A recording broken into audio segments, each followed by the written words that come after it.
Okay, welcome everyone. So this is my third last lecture. We have two next week. And this week we're looking at something a bit different. We're looking at what happens once the result of second language acquisition has occurred, right? So we're looking at the phenomenon of bilingualism, and then a little bit trilingualism as well. And so this is obviously related to second language acquisition and learning, but it's more looking at, well, how do two languages live within a person at the same time? And what are the dynamics going on there?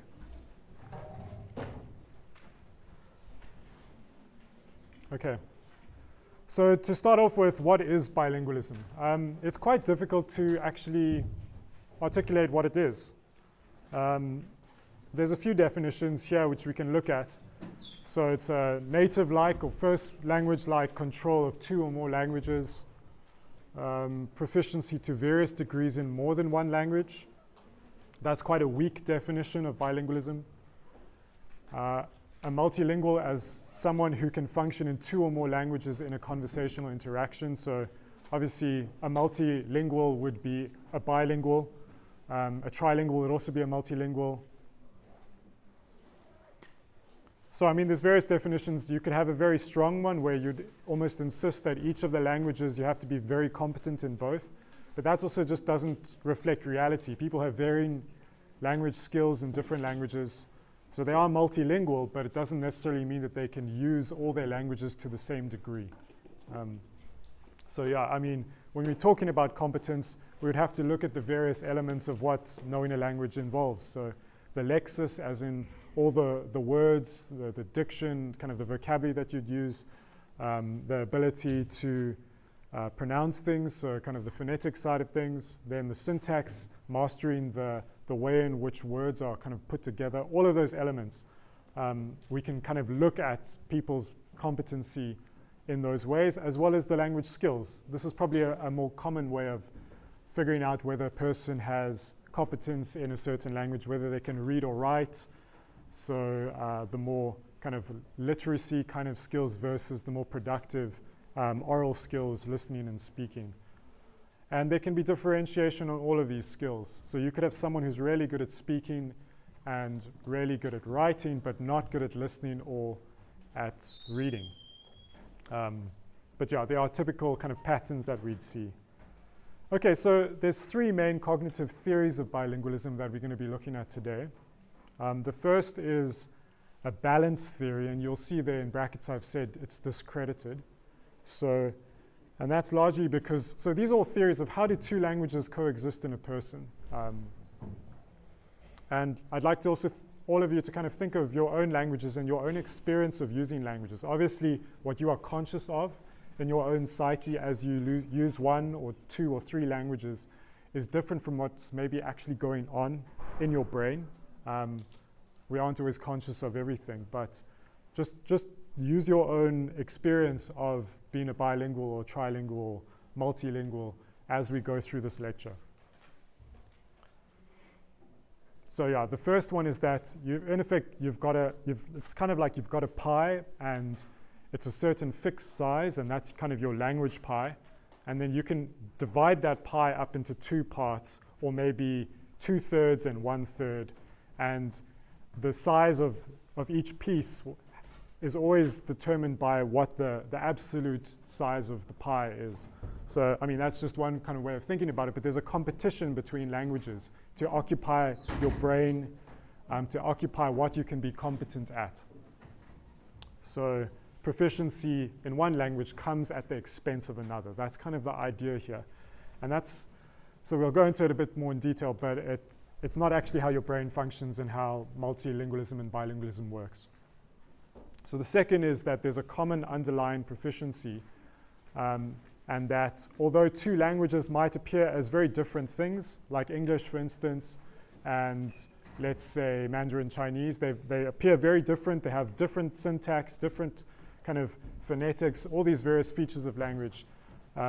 But actually they are at a more fundamental level the same thing within your brain and within your processing, your cognition. And they share a whole bunch of those systems. And then the threshold theory, which is more kind of related to the applications of, I guess, theories of bilingualism within education.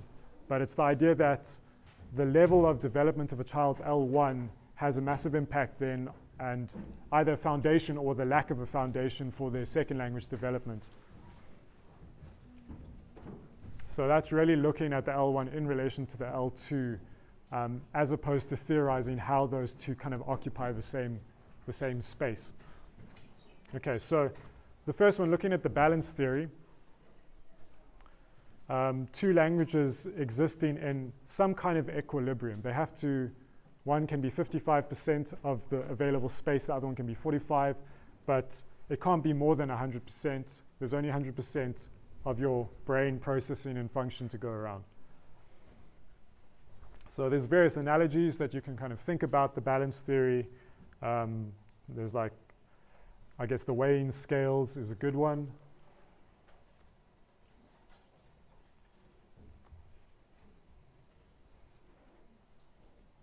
Yeah, and so I mean the final point there is that if you learn too much of one, it might cause your other languages to fall behind.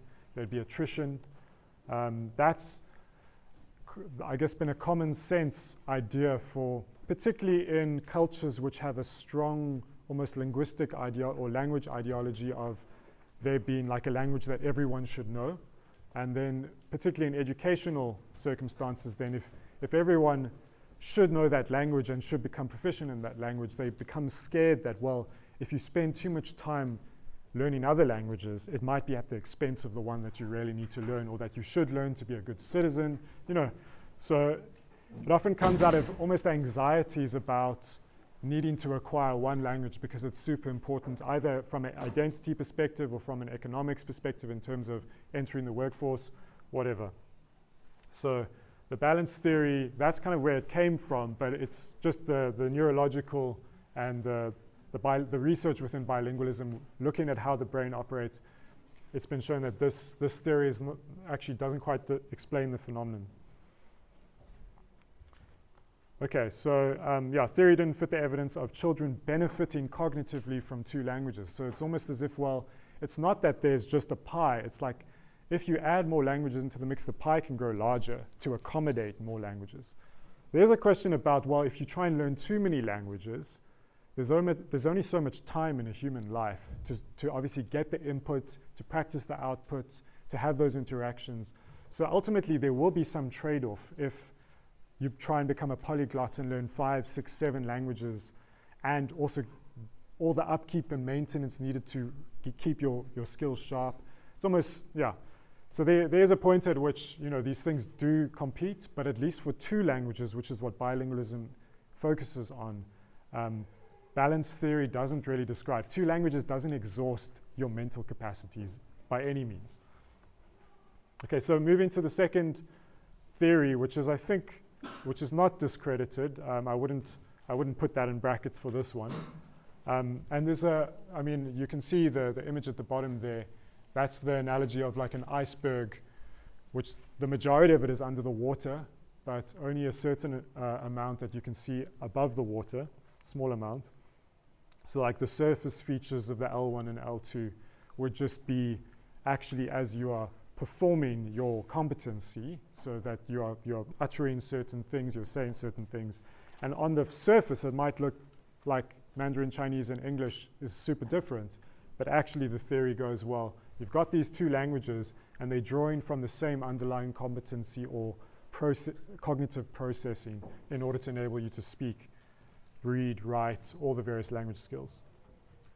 So just to differentiate that, you know, in this picture here, we have kind of a brain and you've got these two separate speech bubbles and each one has the L1 capacity and the L2 capacity. Compare that to just one speech bubble, but that produces your L1 output and your L2 output. Okay, so iceberg analogy is great. I guess this theory is, yeah, just to propose that the mind is capable of containing at least two languages, and that, yeah, one of the another way of talking about is that, you know, it's there's one source of thought. It's not like you are when you think in a language, L1 or L2, that there's two different parts of your brain that are doing thinking. It's the same place.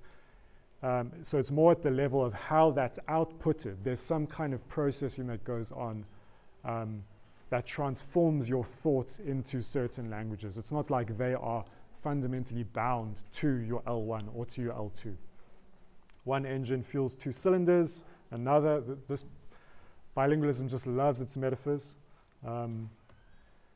Yeah, I guess, but the idea is that the two languages don't necessarily mix. They're still separate entities, separate outputs. So and I think, subsequent research, and for a long time in linguistics, the idea was, well, and this is partly, again, because of language ideology of wanting to police the borders of certain languages because they are so crucial to people's identities, right?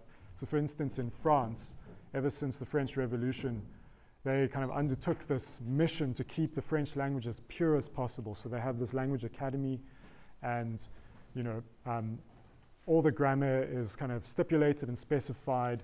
And so they're very kind of careful about saying this is French, and anything which is borrowing from all sorts of other languages or these different words that maybe people are using who are French speakers, but they're borrowing from elsewhere, that doesn't constitute French. So I think with a lot of theorizing in linguistics and language, there has been a tendency to view languages as these separate entities that don't interact with each other. So maybe we could critique this to some degree, so we'll continue on then to, I think, the third theory. We won't really get into this, but there are some issues with the cognitive underlying proficient theory. You could call it CUP theory, CUP. It's also called shared underlying proficiency, just means the same thing, shared or common. Okay, so the threshold theory comes from, I think his first name is Jim Cummings. This is quite a long time ago now. And the theory aims, it's not so much trying to specify how do things happen in the mind when you have two languages, whether they're competing or whether they're complementary to each other, but it's more about, well, what are the effects of bilingualism on how you think? So there is that element, but more particularly within the academic and educational sphere, how your outcomes, what effects does it have? Under what conditions does a child experience positive and negative effects on their cognition if you have these two languages that you've gained? And so I mean, there's maybe a few problems just in terms of defining the level of proficiency that a child would need in order to, because again, the question of what is fluency, what is proficiency is so context dependent. And so often people can be proficient in interacting with other people very well while they're purely at a linguistic level, they maybe are not using the correct language or words. So what it means to exactly benefit from bilingualism is there's kind of a question mark there. But one of the things that I think is core to this threshold theory is that the idea that the cognitive benefits won't be displayed of having a second language until your second language has developed to a certain point. And the question is, well, where is that point? So again, that's kind of the previous point. But it does need to reach a certain threshold in order for it to actually be a valuable thing to your cognition. So like we looked at in I think the theory didn't fit the evidence of children benefiting cognitively from two languages. So there is a point at which they benefit, but there's also a point at which they don't benefit. So what is that threshold? That was the big question of threshold theory. So there's definitely been a lot of research in terms of the L1 forms a foundation, a strong foundation for L2 development. But there's a threshold at which I think also the L1 can actually impact the L2. And there are cases in which if the L1 is underdeveloped, which does happen in certain cases, particularly because of, I guess, the level of the quality of education that children receive in their early years, whether informal or formal education, that can lead to something called semi-bilingualism, where you have skills in two different languages, but they, particularly in the first language, they aren't necessarily all the four skills of like reading, writing, speaking, listening.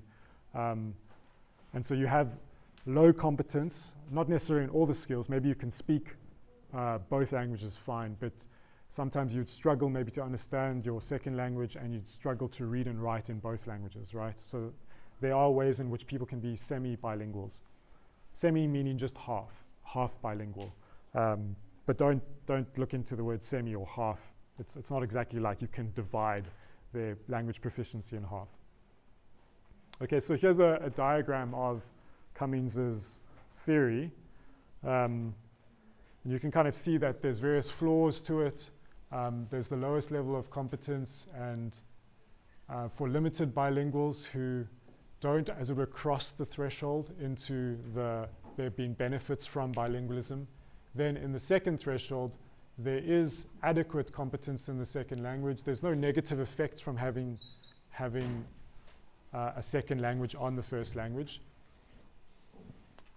So they're not maybe too balanced in the two languages that they have, but it's still kind of net positive. And then at the upper floor, the second threshold would be balanced bilinguals, where there's some serious cognitive advantages in having two linguistic systems kind of contained within your brain. And there's adequate competence in the second language for the age of the student. I guess what is adequate, there's probably a lot of kind of research and literature on what constitute adequate as well. Okay, so those are some of the theories of bilingualism. The third one, more pedagogy, educational focus. The first two, more just purely cognitive, linguistic in their focus. So some of the psychological and then sociological dimensions of bilingualism obviously impact, particularly the kind of skills and competence that are developed. So the context of acquisition, was it in the home? Was it within a broader community? Was it in school situation? Was it in the workplace? The age of acquisition is pretty central. We'll get to some of the bilingual classifications now, but obviously if you are learning two languages before the critical period ends, so when you still have a very active language acquisition device, then that is a very different way in which you're developing your bilingualism compared to an adult who's in their 30s and picking up a second language. Then obviously the degree of proficiency, like I've been kind of highlighting throughout so far, depending on the specific language skill, there can be a lot of variance of the degree of proficiency between L1 and L2, and then within L1 and L2. And then obviously there's an identity component, particularly if you are bilingual. That means for the most part that you have a sufficient or adequate degree of mastery or competence in two languages. And languages are never divorced from identity and culture. So it does have implications for how people relate to other people if you are a monolingual or a multilingual, right? So we'll maybe get into that a bit more now. And I've got a hopefully for you guys as well, interesting kind of case study of trilingualism, which brings out the identity components of learning even more. So yeah, it's super multi-dimensional and complex. So the idea is that there's like 5 dimensions. I'm not sure, that doesn't make too much sense. Anyway, we're going to look at, so yeah, the first dimension is focusing on the competence, and there's a balanced bilingual and then a dominant bilingual. And the balanced one, it's well developed in both languages, versus the dominant where one is more developed than the other. And then in terms of the cognitive organization, so the other 3 would be organized according to how it works within the brain. So a coordinated bilingual is someone who has almost 2 parallel linguistic systems that don't interface with each other. And one of the ways maybe that you could see this happening is that there's a difficulty when they are forced to almost translate between the 2 systems to find equivalences of words or phrases. Like, how can I translate this into that? So for some, there's like two systems then which are working almost independently from each other. So for others, I guess there's a compound bilingual where these two systems are almost fused together on top of each other. They're unified, and they have only one system of meaning for words. So whatever language that they are thinking in, it's almost as if they can kind of think of a word independent of maybe the specific language L1 or L2 version of whatever that concept is, or that action or behavior. And then there's also subordinate bilinguals. This will, hopefully, I think in subsequent slides, we'll be looking at more specific examples of this.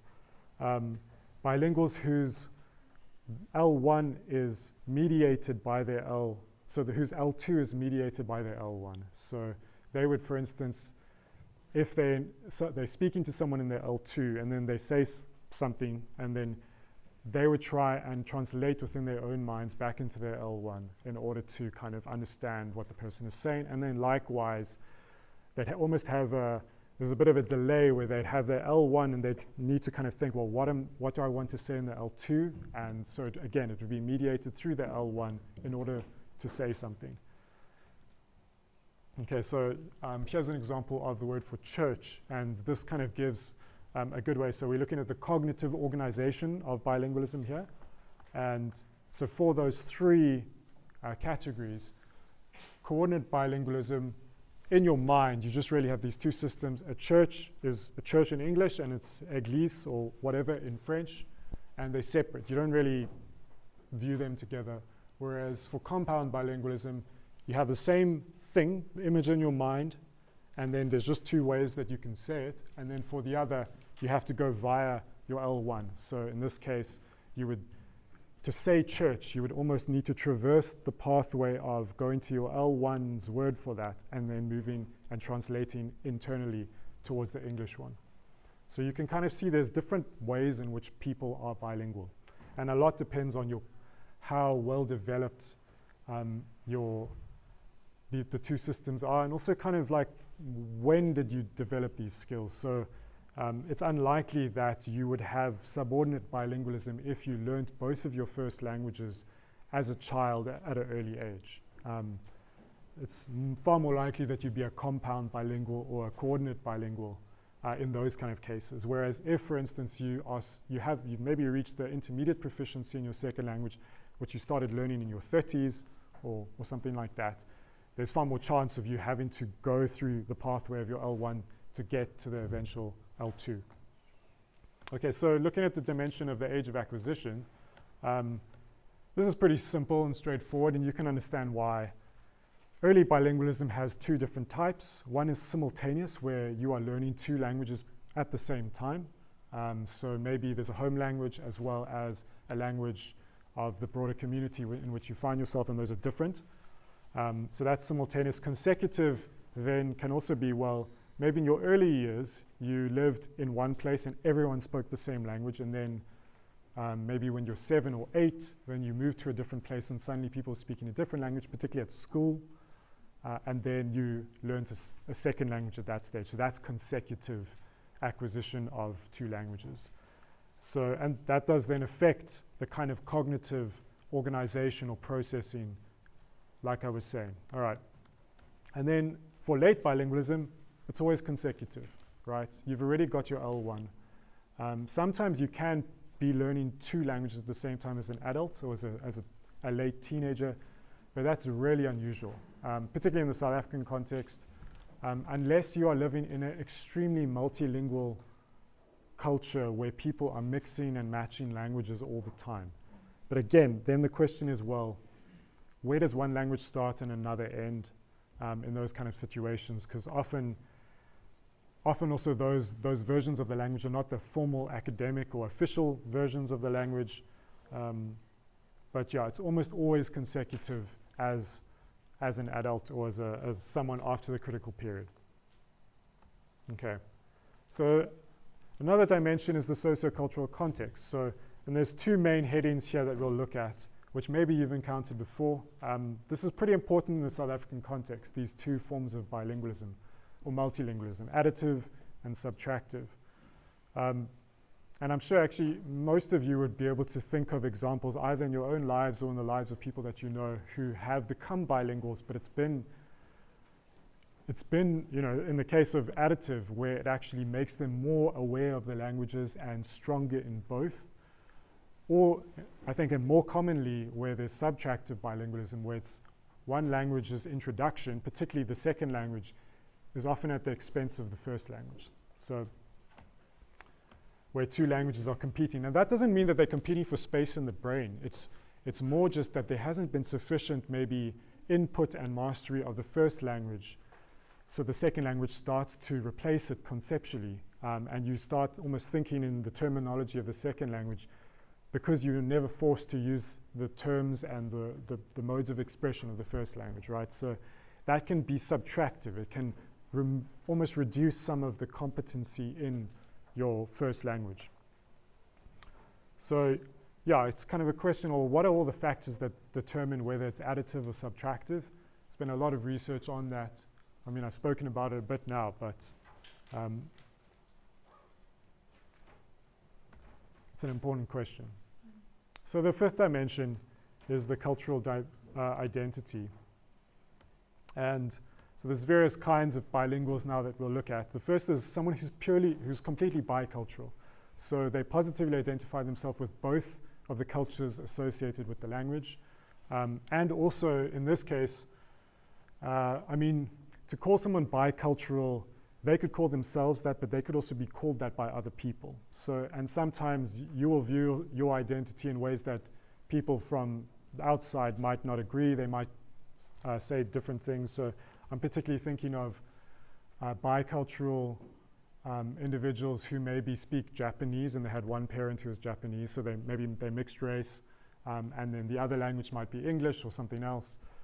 And often within Japan, I think, from what I understand, so please correct me if I'm wrong, but it's very difficult to be people who are, for instance, mixed race in those kind of contexts where there's such almost an ideology that the language and the race or the ethnic group are completely like go together, and that there's no way that you can have people who are mixed race who are purely Japanese, right?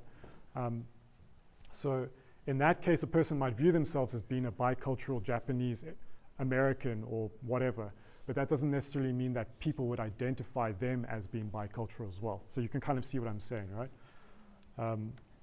So a lot of this is very, I mean, yeah, culture is always difficult because it all depends on people's different attitudes and perceptions, both the individual and the group. So you have a monocultural bilingual who identifies culturally with only the first language group. So they might be super proficient in their second language, but that's not their people, that's not their tribe. A second language, acculturated bilingual. This is someone who has almost renounced the cultural identity associated with their first language and adopted that of the second. So they have, we would use the term that they have acculturated. The ak at the beginning of culturated refers to going towards.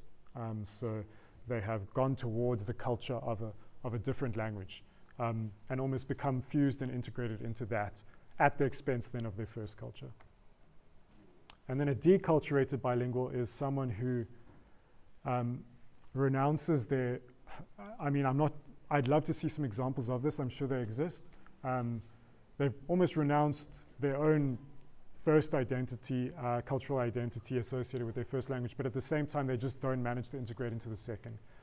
And you can maybe see this as people who have kind of are in between two cultures and belong to neither. And again, yeah, so there's all sorts of identity kind of factors that are going on with bilinguals who have that. Okay, so there's about 15 minutes left to the lecture. I wanted to introduce, so in the previous version of these lectures, it was focusing just on bilingualism, but trilingualism is kind of ramping it up by another language, and that also has some implications because there are certain differences where, as we'll see in subsequent slides, it complicates bilingualism quite a bit. So this is a really interesting book. It's by a linguist, Xiaolei Wang, or Wang Xiaolei, if you're to use the Chinese way of saying the name. And she approached her own family life and having children as a good linguist would. She did a lot of data collection. She took videos, she took recordings of her children as they grew up. And then she analyzed it all. I'm not sure if this was for a PhD or just for a book. Anyway, it's a fascinating book as she's tracing the journey of her children growing up. And in her case, she's Chinese. Her husband was from the French-speaking part of Switzerland, and they found themselves living in the USA, so a predominantly English environment. So it's based on 11 years observation of 2 children. Tells a story of how 2 parents from different cultural, linguistic, ethnic, racial backgrounds joined. Also about how the children kind of negotiated the identity of these 3 cultures affiliated with the language. And I guess particularly the role of the parents in scaffolding the input. And obviously that's using sociocultural theory language, and I guess Krashen's focus on comprehensible input. All of this obviously happened within the critical period as well. But anyway, so it's a fascinating book. I'd highly recommend reading it. And just a few quotes. I think I've got 2 quotes from her in here. But since our children's births, we have carried out the one parent, one language principle without exception. So this means that Philippe, her husband, speaks only French, and I speak only Chinese to our children, whereas the 2 of us only speak English to each other. And as we live in an English-speaking environment, other people in the environment naturally speak English to our children. And then just one thing which I found fascinating is that interestingly, when we spoke English to our children in the presence of others, particularly so that the other people around them could understand, the children almost took it as punishment because they expected that their parents would be speaking to them almost in their private language. It's like, that's our language. How dare you would speak to us in English, where, that's how you speak to other people. That's impolite as a parent to speak to me. So that's kind of like how the children saw it. So there's really interesting dynamics that occur. And you'll also find that the idea of one parent, one language principles often in the context of, maybe 2 people who have different first languages or home languages, and they want their children to be able to speak both. It's a typical method that they would use. Sometimes it's really difficult, particularly if there's a 3rd language in the mix that's super strong. And as soon as children go to school and are socialized in a different language from the home, if you aren't very kind of sticking to your guns and really just almost enforcing the one parent, one language principle, it can be quite difficult to ensure that your children continue speaking the languages. They might have passive proficiency in your languages, but they might just adapt and move to the 3rd language and stick to it, because that's where all the jokes are, that's how their peers are speaking. So there's interesting dynamics with trilingualism. Obviously it overlaps with bilingualism as well, what I'm saying, but it's a bit more complex. Okay, so just in terms of some of the differences between bilingualism and trilingualism, so this is when we're getting into more theoretical territory. So there are at least 4 types, distinguished by the order of acquisition. And this, you'll see that this obviously relates to how bilingualism emerges as well. So consecutively, so bam, number 1, then number 2, then number 3. Or there's a simultaneous acquisition of the first 2, and then the 3rd one comes after those. The first language, or it's L1, and then it's simultaneous of acquisition of L2 and L3. And then the final one would be all 3 language systems at the same time from birth, right? And again, what is a language? Especially for languages that are mutually intelligible and similar to each other, it might be that, like in the South African context, we do have languages that are similar. So, we call them different languages than they are, but there's a lot, the Nguni languages, for instance, are mutually intelligible. So if multiple of those kind of very close languages are being spoken in the same context, you might then say, well, there's like 7, the acquisition of 7 languages at the same time. I've had some friends who grew up in Soweto, and they can speak, at least to varying degrees of competency, but to a meaningful degree, 10 languages, right? And a lot of that was then gained in their early years before it became difficult to learn. So yeah, a trilingual person is unlikely, just to like reiterate, it's not like they're going to be great at all three of their languages. Much depends on the amount of input and the time spent. I'll also just say, particularly educators and teachers are very concerned when they hear that people, particularly children, are learning so many languages at a young age because, again, they have this vision of the balance theory where it's like, well, there's only so much space in their minds. So if you're going to be teaching them these other two languages at home, what about their English, Isn't that going to have an impact on their English and their ability to do well in kind of educational environments? So that's the author of the book, Xiaolei Wang. She often got that actually, where I think in a few cases, teachers like referred the children to like speech therapists or audiologists because they were concerned that they were maybe using slightly different pronunciations than what is considered normal. And there's a problem, therefore, that needs to be solved, which is actually, but that's all assuming a monolingual cultural environment where everyone is just learning English from the get-go. And it's also assuming that if you have pronunciation problems when you're young, you'll necessarily have pronunciation problems later as well. None of those things follow. Okay, so yeah, each language influenced by varying exposure, use, and context. And the idea is that even monolinguals do not have equal control over all aspects of their own language. So that's just a way of saying, well, even if you're just a monolingual, doesn't mean that you actually are great at writing, or your reading ability can be stunted because maybe, particularly in your early years, you didn't kind of practice a lot of the literacy skills. So it's not as if it's just trilinguals and bilinguals that have problems in these areas. It can be anyone. Okay, and this was actually a study which was looking at South Africa and I think another country. I can't remember the other country, but just to kind of read the quote here, since each speaker uses 2 or 3 languages differently in your daily encounters, the need for mastering each language may not be the same. So one might be used within the family and kind of your immediate environment. Others might be at work, and then the third language for educational and professional purposes. And very much depending on the function that the languages play socially, whether it's your immediate family, that determines so much of the skills that you develop. So some of my friends would speak to their parents in their first language, but because so much of their life they've been learning English as a second language and all their education has gone through that, they don't have very precise vocabulary for a lot of the things. So when I hear them speaking on the phone, they'll be throwing in English words all the time.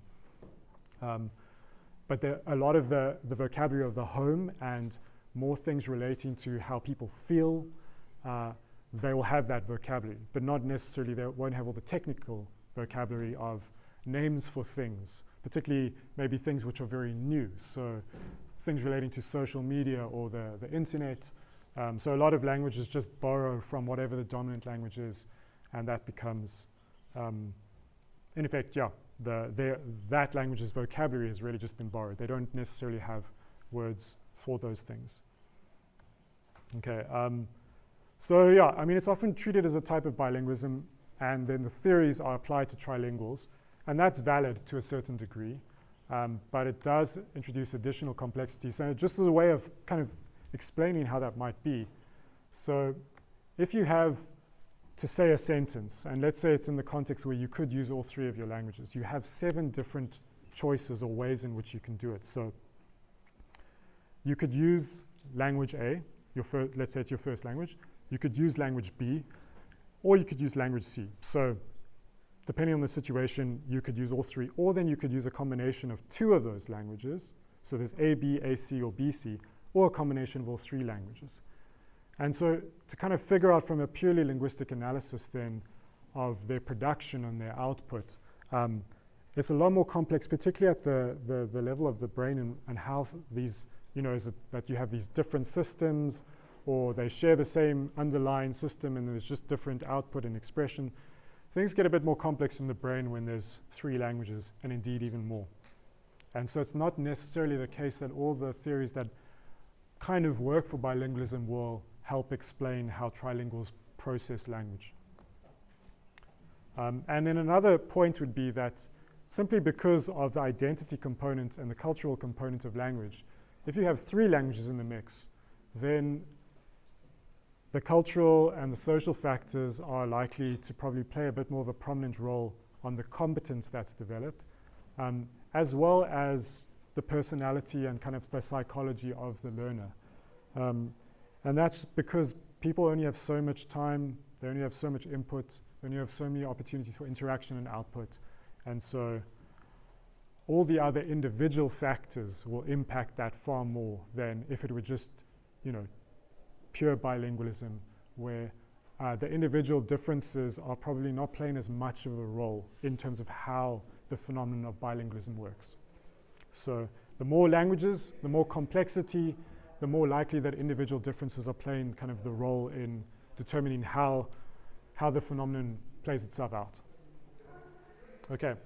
I finished 3.5 minutes early, so just a few reminders,